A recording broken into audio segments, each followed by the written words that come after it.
चलिए आगे देखते हैं रेल एक्सीडेंट बाय कॉजेस, यानी कि कारण क्या है। सबसे पहला है ड्राइवर्स एरर, यानी पासिंग सिग्नल्स एट डेंजर, यानी कि जहां पे आप देखिए पिक्चर में आप देख सकते हैं कि ये सारे के सारे खतरे के निशान हैं। क्या लिखा हुआ है, passengers must not pass this point और क्रॉस द लाइन, यानी कि यात्री से निवेदन है कि वो इस लाइन से आगे ना जाए, ये डेंजर है, do not touch the live rail, यहाँ पे रेल को टच ना करें। यहाँ देखिए 25,000 वोल्ट का दिया हुआ है, यहाँ पे दिया है warning reversible line, lock both way, दोनों तरफ से बंद है। तो ये कुछ ऐसे खतरे के निशान हैं जो केवल लोगों के लिए ही नहीं बल्कि जो इंडियन रेलवे है और जो ट्रेन को चलाने वाले जो पायलट हैं ये उनके लिए भी है। और कभी कभी ऐसा हो जाता है कि ये सिग्नल होते हुए भी ड्राइवर जो है किसी लापरवाही या जाने अनजाने में इन सिग्नल को ना देखते हुए पार कर जाता है और आगे जाके उसकी दुर्घटना हो जाती है। जहां तक इलेक्ट्रिक इंजन वाले रेल की बात है, तो इलेक्ट्रिक इंजन वाले रेल को चलाने के लिए 25 किलोवाट या 25,000 वोल्ट बिजली की जरूरत पड़ती है, जिसकी फ्रीक्वेंसी होती है 60 हर्ट्ज। लेकिन क्या आप लोगों को पता है कि हमारे घर में आने वाली बिजली कितने वोल्ट्स की होती है और उसकी फ्रीक्वेंसी कितनी होती है? तो ये होती है 220 वोल्ट एसी करंट और जिसकी फ्रीक्वेंसी होती है 50 हर्ट्ज। इसके ऊपर मैं और एक वीडियो बनाऊंगा जहां हम इन चीज़ों को बहुत ही डिटेल से जानेंगे। लेकिन अभी सिर्फ ये देखना है कि डेंजर सिग्नल को जाने अनजाने क्रॉस करने के कारण भी ड्राइवर की गलती के चलते भी दुर्घटनाएं घट जाती है। यहाँ लोगों को भी सावधान रहने की बहुत ज़रूरत है। आगे देखते हैं एक्सेसिव स्पीड। इसके बारे में हम लोगों ने काफ़ी पढ़ा है कि जितना स्पीड लिमिट तय किया गया है ट्रेन को चलाने के लिए किसी एक पर्टिकुलर जगह से जब गुजरते हैं, जैसे कि हमारे नॉर्थ बंगाल में जब भी कोई ट्रेन जंगलों से गुजरती है तो चूंकि वो एक हेरिटेज है, वहाँ पहले से ही लोको पायलट को ये निर्देश है कि आप ट्रेन की स्पीड इससे ज़्यादा नहीं कर सकते। तो वहाँ पे ट्रेन की स्पीड बहुत स्लो की जाती है क्योंकि रास्ते में बहुत सारे जंगली जानवर और हाथी जो है पटरी को क्रॉस कर रहे होते हैं। लेकिन जब आप स्पीड को कम नहीं करते और जो आपका लिमिट जो आपको दिया गया है जब उससे क्रॉस कर जाते हैं, स्पीड को बढ़ा देते हैं, तब वो दुर्घटना का कारण बन जाता है। और इसलिए कई सारे ट्रेन हादसे भी होते हैं और इस हादसे में कई सारे जंगली जानवर और इंसान भी मारे जाते हैं। Miss handling of the engine, यानी कि बॉयलर एक्सप्लोशन। बॉयलर एक्सप्लोशन को समझने के लिए आपको ये समझना पड़ेगा कि ये जो बॉयलर एक्सप्लोशन है, जैसे कि आप यहाँ पर देखिए, यहाँ पे कोयले के माध्यम से आग जलाया जा रहा है और ये सब तरफ जो है क्या भरा हुआ है, पानी भरा हुआ है।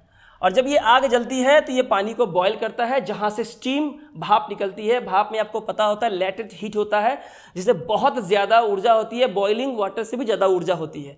जब ये हीट गर्म करके ही ट्रेन को, ये पिस्टन को चलाता है और ट्रेन आगे बढ़ती है। लेकिन कभी कभी ये भाप ज़्यादा होने के चलते जो भल्व है, जिस भल्व के खुलने पे इस जो वाटर वेपर है, यानी कि जो पानी की जो भाप है, इसके प्रेशर को रिलीज करना बहुत ज़रूरी होता है। जैसे कि आपने देखा होगा प्रेशर कुकर में बहुत ज़्यादा भाप हो जाने से भल्व खुल के प्रेशर रिलीज हो जाता है और चावल जो है ठीक से पक जाता है। लेकिन अब फर्ज कीजिए कि घर में बनने वाला जो चावल है, जब आप प्रेशर कुकर बनाते हैं, अगर भाप अंदर बन रही है और प्रेशर बढ़ने के बाद भी भल्व अगर नहीं खुलता है, जैसे कई सारी घटनाएं देखी है कि प्रेशर कुकर जो है फट जाता है और लोगों को काफ़ी नुकसान होता है। उसी तरह से जब ये भल्व नहीं खुलता है प्रेशर के बढ़ने पे, तो इस तरह का बॉयलर एक्सप्लोशन हम देखते हैं। और ठीक ये इंजन के सामने होता है और इंजन ही अगर उड़ जाए तो सोचिए बोगी का क्या हाल होगा।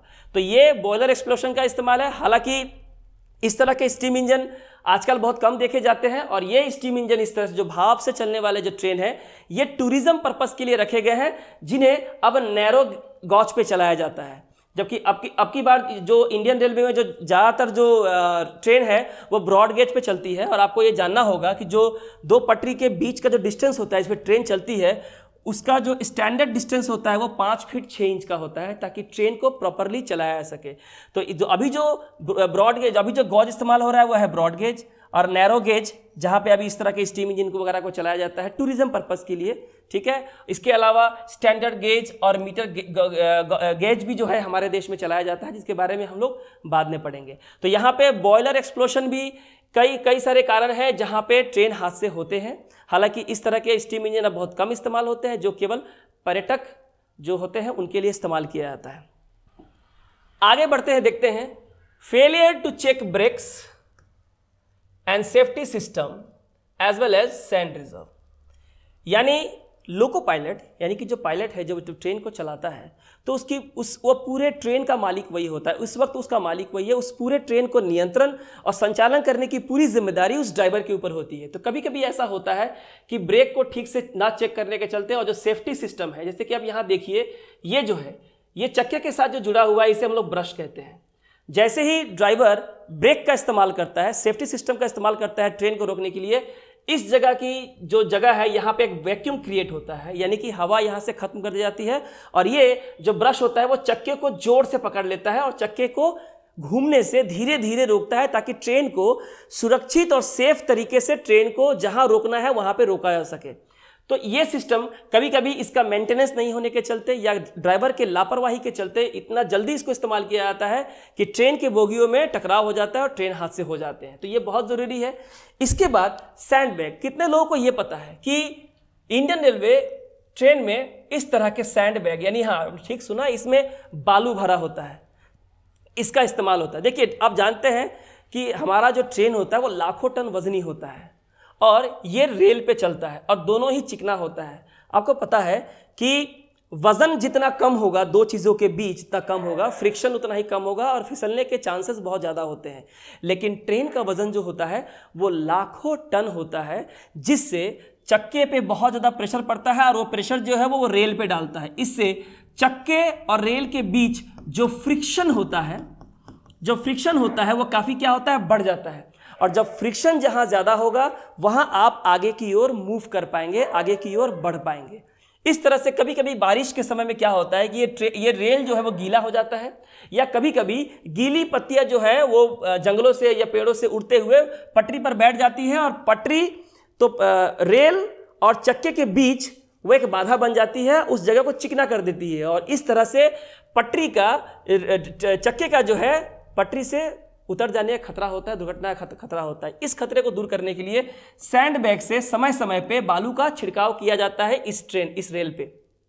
इससे होता यह है कि अगर रेल जो है गीली है, पटरी अगर गीली है, वहां अगर फ्रिक्शन कम है तो बालू के छिड़काव से वहां उस जगह को सूखा बनाया जाता है और फ्रिक्शन को, घर्षण को दोबारा बढ़ा दिया जाता है, ताकि ट्रेन बिना किसी रुकावट के आगे बढ़ सके।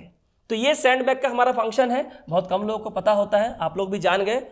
इसके बाद है failure to stop at required position, that is level crossing with defective equipment और shunting movement that lead to occupied tracks.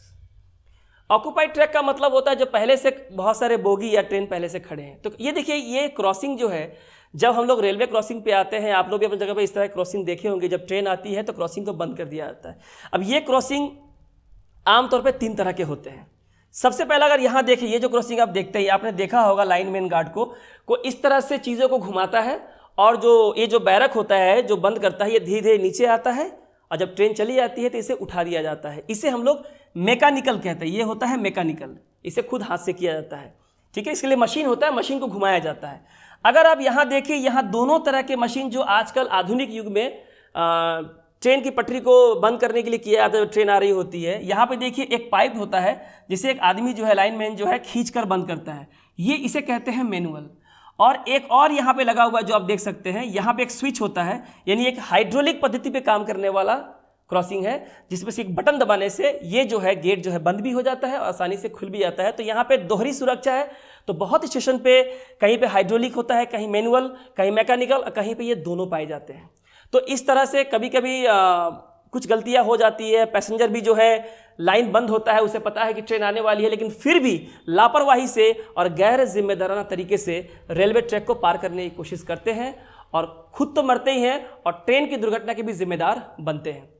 यहाँ पे हम लोग शंटिंग मूवमेंट को आगे हम लोग पढ़ेंगे कि शंटिंग मूवमेंट क्या है, बहुत ही इंपॉर्टेंट है। अब यहाँ देखिए, पहले समझिए शंटिंग क्या होता है। अगर सीधी और आम भाषा में आपसे हम कहें कि कोई भी ट्रेन जब किसी मेन स्टेशन पे आती है तो उस ट्रेन के साथ कई सारे काम जुड़े होते हैं। उसके साफ सफाई काम होता है, ट्रेन के बोगियों को चेंज करना, ट्रेन के इंजन को अलग करना, उसको दूसरे ट्रेन के बोगी के साथ जोड़ना, दूसरे ट्रेन के बोगी को किसी और ट्रेन के इंजन के साथ जोड़ना। ये काम उसी एक पटरी पे तो हो नहीं सकता जिस पटरी पे ट्रेन आई है, तो उसे उस पटरी से निकाल के लूप के माध्यम से दूसरी जगह ले जाया जाता है, उस जगह ले जाया जाता है जहां पे कोई ट्रेन की आवाजाही नहीं होती है, जहां पे ट्रेन को लाके बोगियों को साफ करने, दूसरे इंजन के साथ अटैच करने या इंजन के निकाल के किसी और बोगी के साथ अटैच करने का काम होता है। इस प्रोसेस को आम भाषा में हम लोग कहते हैं शंटिंग करना। ये आपने जब रेलवे ट्रैक में गए होंगे, कहीं भी स्टेशन पे गए होंगे आपके, और आप जहां कहीं भी जाने वाले हों, तो अगर आपके ट्रेन के आने का समय है तो आप ध्यान दीजिएगा कि वहाँ पर शंटिंग का काम हो रहा होता है। शंटिंग के काम में ट्रेन की बोगी को निकाला और उसे लूप में दूसरे पटरी पे ले जाया गया, और वहाँ पर शंटिंग यानी एक लॉक सिस्टम होता है। हर बोगी के पीछे एक लॉक सिस्टम होता है, ठीक है, जैसे कि आप यहाँ देख रहे हैं, ये देखिए, ये आपने ट्रेन में देखा होगा। और यहाँ देखिए शंटिंग का काम हो रहा है, यानी कि शंटिंग के जरिए बोगी को अलग करके फैक्ट्री, शेड या कहीं पे लाया जाता है, उसकी साफ सफाई होती है, उस डिफेक्टिव पार्ट को चेंज किया जाता है या बोगी को चेंज किया जाता है, और बाद में लूप के माध्यम से पटरी में लाके उसे लॉक कर दिया जाता है किसी और इंजन या किसी और बोगी के साथ। ये शंटिंग प्रोसेस है। इसमें एक बहुत ही एक मज़ेदार किस्सा है जो मैं आपके साथ शेयर करना चाहूँगा कि शंटिंग कहाँ से समझ में आया। तो देखिए, एक ही ट्रेन के 2 नंबर हो सकते हैं, जैसे कि अवध आसाम एक्सप्रेस 15910 और जिवाच-लिंक एक्सप्रेस 25910। ये दोनों ट्रेन अभी सुनने में तो 2 अलग अलग है, लेकिन है एक ही ट्रेन। होता यह है कि अवध आसाम एक्सप्रेस ट्रेन जो है, इसके नंबर 15910 है, ये लालगढ़ जंक्शन बीकानेर से निकलती है, दिल्ली, यूपी, बिहार होते हुए पश्चिम बंगाल के एनजीपी से आसाम के तिनसुकिया तक जाती है। वाकया मेरे साथ ये हुआ कि मुझे समस्तीपुर से न्यू अलीपुरद्वार आना था, तो मैंने जब ऑनलाइन IRCTC पे जब मैंने टिकट सर्च किया तो मैंने देखा कि टिकट केवल जिवाच-लिंक एक्सप्रेस यानी कि 25910 में टिकट अवेलेबल है, और चूंकि मुझे जाना ही था, मैंने तुरंत खुश होकर टिकट काट लिया। मैं समस्तीपुर पहुंचा, और समस्तीपुर पहुंचने पे क्या देखता हूं कि जिवाच-लिंक एक्सप्रेस के नाम से वहां केवल 2 बोगियां ही हैं, इंजन तो है नहीं। मैं बहुत घबरा गया कि ये क्या हो गया, मैंने कौन सा टिकट, मैंने कोई गलती तो नहीं कर दी। तो मैंने देखा कि उन 2 बोगियों में कुछ लोग बैठे हुए हैं, तो सोचा चलो ये लोकल होंगे, इनसे जाकर पूछते हैं। जब मैं उनके पास गया और जब उनसे पूछा कि भाई ये क्या जिवाच-लिंक एक्सप्रेस है, तो यही क्या समस्तीपुर से न्यू अलीपुर, उन्होंने कहा कि हाँ यही है, लेकिन तो इंजन का है। मैंने पूछा भाई इसका इंजन नहीं है, तो कहते हैं कि देखिए अवध आसाम एक्सप्रेस आने वाली है, और उसी अवध आसाम एक्सप्रेस के साथ शंटिंग के जरिए इन 2 बोगियों को जोड़ के आगे जाया जाएगा। तो मुझे संतुष्टि नहीं मिली, और मैंने सोचा कि इसको आधारिक रूप से संतुष्टि करना ज़रूरी है। तो मैंने रेलवे कर्मचारी से, वहाँ के स्टेशन मास्टर, जब मैंने पूछा तो उन्होंने इसका जवाब ये दिया कि देखिए अभी शंटिंग का काम चल रहा है, शंटिंग का काम हो जाने के बाद मैं आपको उत्तर दे दूंगा। तो वहाँ से मुझे ये शंटिंग मिला, और मुझे जानने की इच्छा है कि आखिर ये होता क्या है। तो शंटिंग में यही प्रक्रिया होती है कि ट्रेन तो एक ही है, लेकिन बोगियों को उनके साथ जोड़ के उसको अलग गंतव्य तक पहुंचाया जाता है। इसलिए हम लोग को कभी कभी दिखता है कि ये ट्रेन जो है यहाँ अवेलेबल है, लेकिन वहाँ पे केवल बोगियाँ होती हैं, और दूसरी ट्रेन आने वाली उस बोगी को अपने साथ शंटिंग के जरिए अटैच करती है, और जहाँ मुझे जाना है समस्तीपुर से अलीपुरद्वार, मैं आराम से पहुँच गया। तो कोई घबराहट हुई, लेकिन मुझे एक ज्ञान भी मिला, नॉलेज मिला कि हाँ शंटिंग प्रक्रिया रेलवे में होती है। तो ये आपके लिए बहुत इंपॉर्टेंट है कि आप समझे क्या होता है। चलिए आगे चलते हैं।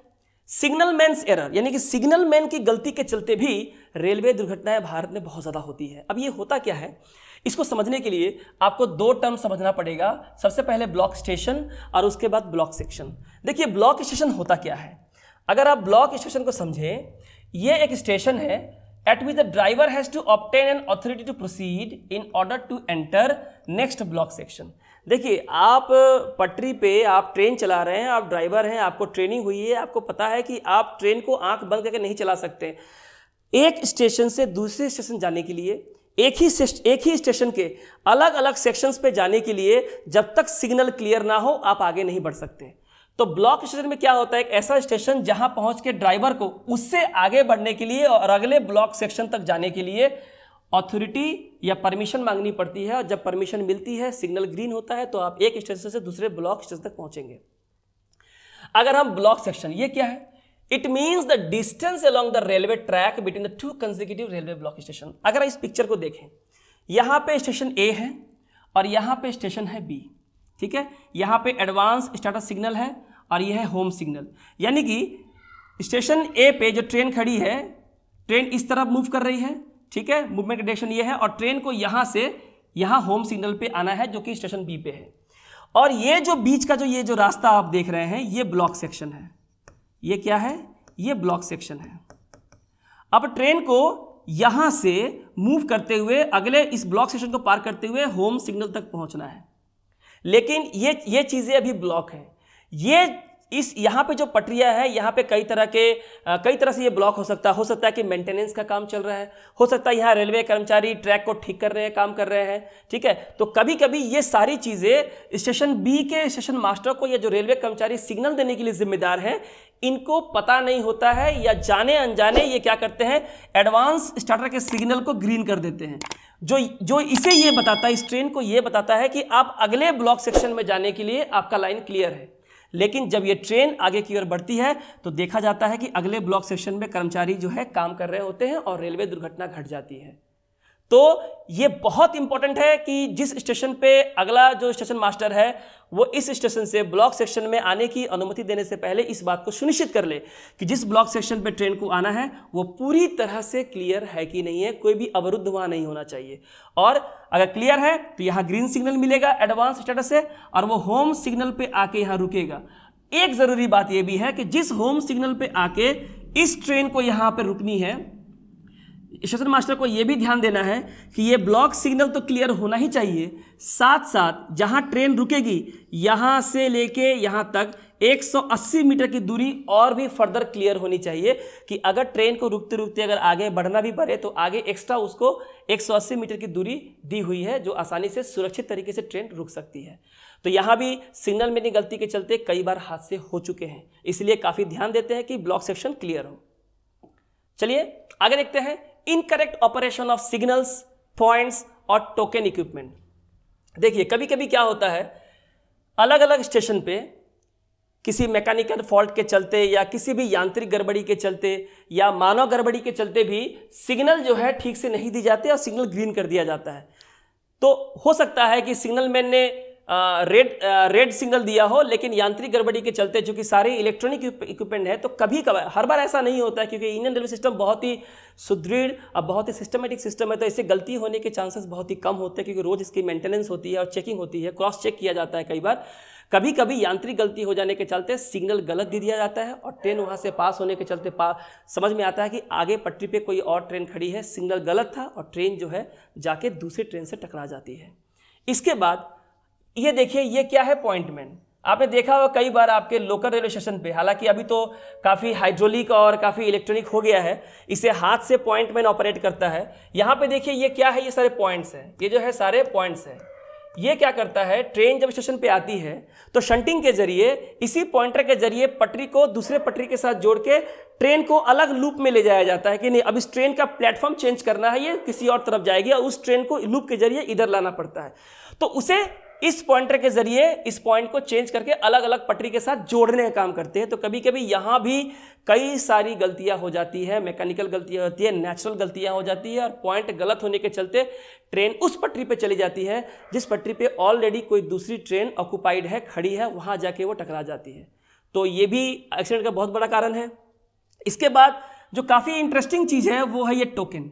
जी हाँ, आप इसके बारे में ये समझिए कि ब्रिटिश काल में जब ब्रिटिश ने जब ट्रेन इंट्रोड्यूस किया था, सिंगल लाइन थी। सिंगल लाइन का मतलब होता है एक ऐसी पटरी जिसमें से केवल एक ही ट्रेन गुजरेगी और उसके गुजरने के बाद ही दूसरी ट्रेन आ सकती है। तो कभी कभी कई बार ऐसा होता था कि एक ही ट्रैक पे दो ट्रेन चलते के चलते बार बार ट्रेन एक दूसरे से टकरा जाती और कई सारी दुर्घटनाओं में लोगों की जान चली जाती। तो ब्रिटिश ने क्या किया, अंग्रेजों ने इस तरह का एक टोकन सिस्टम शुरू किया, जहां एक देखिए आप देख सकते हैं यहाँ पे एक लोहे का छल्ला है और यहाँ पे एक लोहे का बड़ा सा रिंग देख रहे हैं।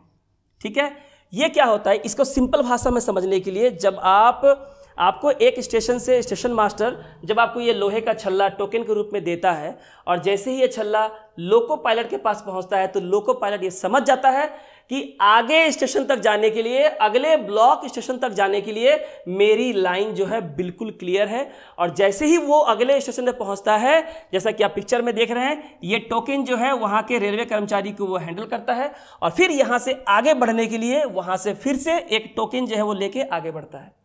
इस तरह से सिंगल लाइन जहां पे होती थी, यानी कि पहले के समय, ठीक है, वहां पे इसका इस्तेमाल होता था। आज भी जहां पे बहुत कम ऐसी जगह है, लेकिन जहां पे केवल सिंगल लाइन है, आज भी वहां रेलवे दुर्घटना को कम करने के लिए हम टोकन का इस्तेमाल करते हैं।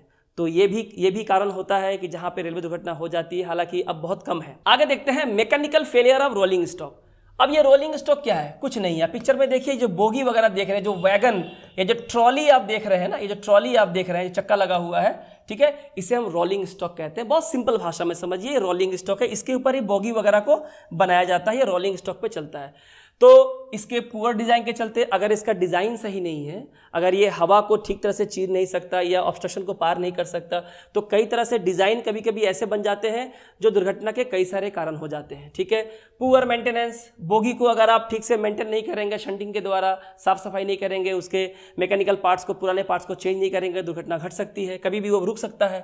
अनडिटेक्टेड डैमेज, यानी कि ऐसा नुकसान जो हमने अनदेखा कर दिया या हमने नहीं देखा, उन चीज़ों को इंजीनियर के द्वारा या जो लोको पायलट ड्राइवर के द्वारा या जो भी कर्मचारी है उसको ढूंढ निकालना और ठीक करना बहुत ज़रूरी होता है। उसके बाद overloading freight that is not adequately secured, यानी कि जो फ्रेट यानी कि जो मालगाड़ी है, या ओवरलोडिंग जो हम लोग इस तरह देखिए, जिस तरह से यहाँ पर रोलिंग स्टॉक पे हमने ये लोड किया है, अगर ये कैपेसिटी से ज़्यादा है, यानी जितना वज़न एक रोलिंग स्टॉक सह सकता है, अगर उससे ज़्यादा वजन का सामान आपने रखा है, तो इसके पूरे चांसेस है कि आगे जाके ये दुर्घटना घट सकती है और जान और माल दोनों का नुकसान हो सकता है। हालांकि फ्रेट के लिए अब फ्रेट एक डोरवे बनाया गया है, जहां सभी मालगाड़ियों को जो है पूरे भारत में एक तरह से कंट्रोल या सिस्टमाइज किया जाएगा। इसके बारे में हम लोग अगले वीडियो में देखेंगे। Fire starting from combustion motor, यानी कि जहाँ पे इंजन वगैरह होता है, कंबशन होता है, मोटर चलती है, वहाँ भी कभी कभी किसी मैकेनिकल फॉल्ट के चलते आग लग जाती है और दुर्घटना का कारण बन जाता है। इलेक्ट्रिक केबल हो गया, इक्विपमेंट हो गया, या कोई फ्यूल रखा हुआ, केमिकल रखा गया, वो लीक हो गया, कूलिंग ऑयल खत्म हो जाने के चलते भी इंजन बहुत जल्दी गर्म हो जाता है। उसे चेक नहीं किया है, जब ट्रेन चल रही होती है उसी समय चेक करना पड़ता है कूलिंग ऑयल पर्याप्त मात्रा में अवेलेबल है कि नहीं, और नहीं है तो उसे भरना जरूरी होता है कि इंजन को ठंडा रखे। अगर वो गर्म हो जाती है तो कंबशन मोटर में जो है आग लग सकती है। आगे देखते हैं सिविल इंजीनियरिंग फेलियर। अब यहाँ पे देखिए इस पिक्चर में आप क्या देख रहे हैं, ये एक पूरा जाल है, रेलवे ट्रैक का एक पूरा जाल है, और शायद हमारे और आपकी समझ में बहुत दूर है। यहाँ बहुत सारे लूप हैं, कई सारे देखिए यहाँ पटरियाँ हैं, है कि नहीं, और इन सभी पटरियों पे ट्रेन चलती है, अलग अलग पर्पस के लिए चलती है। किसी को शंटिंग मूवमेंट की तरह शेड में ले जाया जाता है साफ करने के लिए, इंजन को चेंज करना, बोगी चेंज करना, पटरी चेंज करना, अलग अलग जंक्शन पे भेजने के लिए। तो इस ट्रैक में कई बार फॉल्ट हो जाते हैं। जी हाँ, इतना अगर बड़ा नेटवर्क अगर जाल होगा, पटरी का जाल होगा, तो इसके बहुत सारे चांसेस हैं, अवसर हैं कि इसमें कई सारी छोटी मोटी गलतियों के चलते भी ट्रेन हादसे हो जाते हैं। ब्रिज एंड टनल कोलैप्स, यानी कि ट्रेन, जैसे कि हमारे नॉर्थ बंगाल में ट्रेन जब सिलीगुड़ी जा रही होती है या वहाँ से आ रही होती है, तो 2 टनल से गुजरना पड़ता है। भारी बारिश, तूफान और बाढ़ के चलते भी कई जगह टनल से गुजरने के समय ब्रिज जो है ऊपर से कोलैप्स हो जाता है और पटरी को पूरी तरह से तहस नहस कर देता है। अब उस पटरी पे ट्रेन तो चलेगी नहीं और ट्रेन को पता नहीं होता है, तो क्या होता है, ट्रेन दुर्घटनाएं हो जाती हैं। और ऐसा बाढ़ के समय, बारिश के समय, भूस्खलन के समय इस तरह की घटनाएं देखी जाती हैं।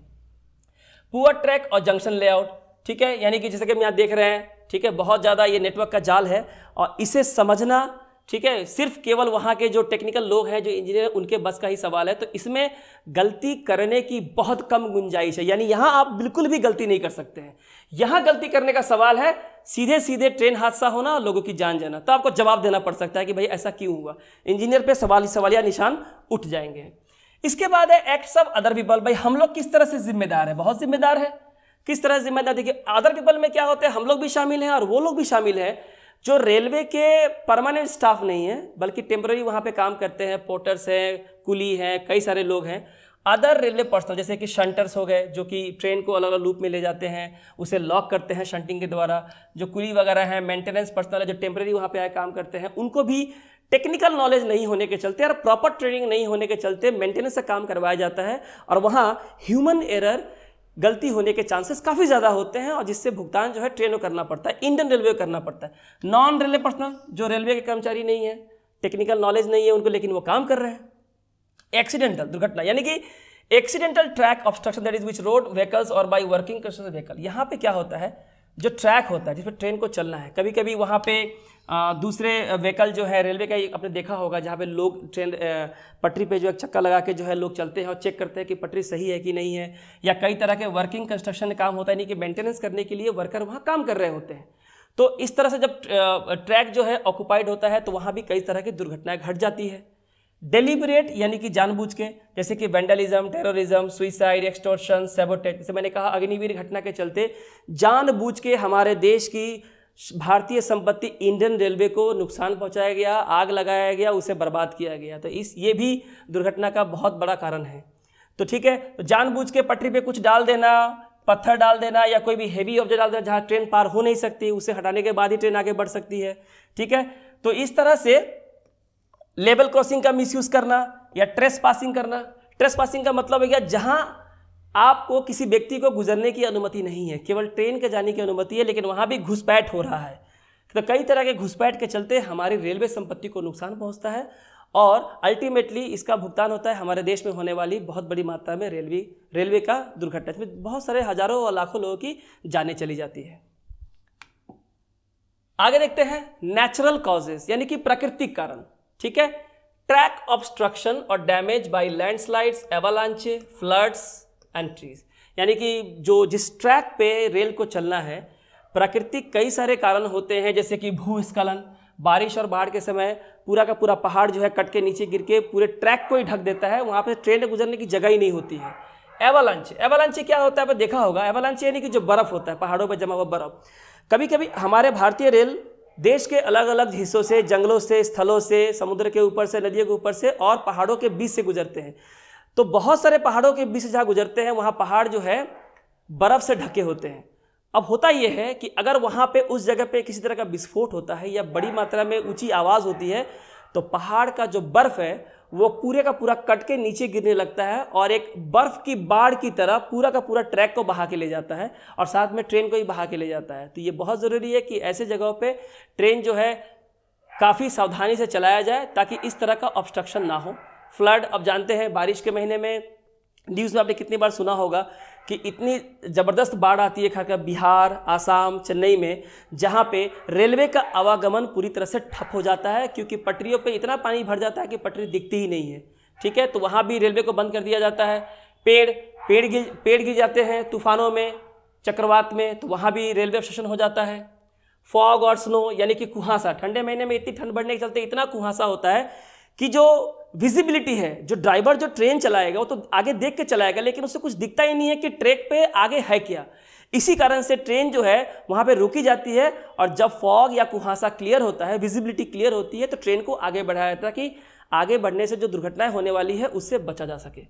इसके बाद है वेट लिफ्ट, जो मैंने कहा, जो बारिश के महीने में जो भीगे पत्ते पटरिए पड़ जाते हैं और वो क्या करते हैं, चक्के और रेल के बीच जो है फिसलन पैदा करने का काम करते हैं, दुर्घटनाएं उससे भी होती है। इसके बाद जो रोलिंग स्टॉक है, मैंने कहा कि जो रोलिंग स्टॉक पे अगर आप हद से ज़्यादा अगर वजन डाल देते हैं तो इससे भी दुर्घटनाएं घटती है। आपका आग लगना हुआ या आप ऐसे चीज़ों को एक जगह से दूसरी जगह ले जा रहे हैं ट्रेन में जो काफ़ी खतरनाक और ज्वलनशील पदार्थ होता है, तो काफ़ी ज़रूरी है कि हम सभी पैरामीटर्स को पहले चेक करें कि इस तरह के ज्वलनशील और डेंजरस गुड्स को ले जाने के लिए किस तरह के मानक रखने चाहिए, ट्रेन में पैरामीटर्स रखने चाहिए।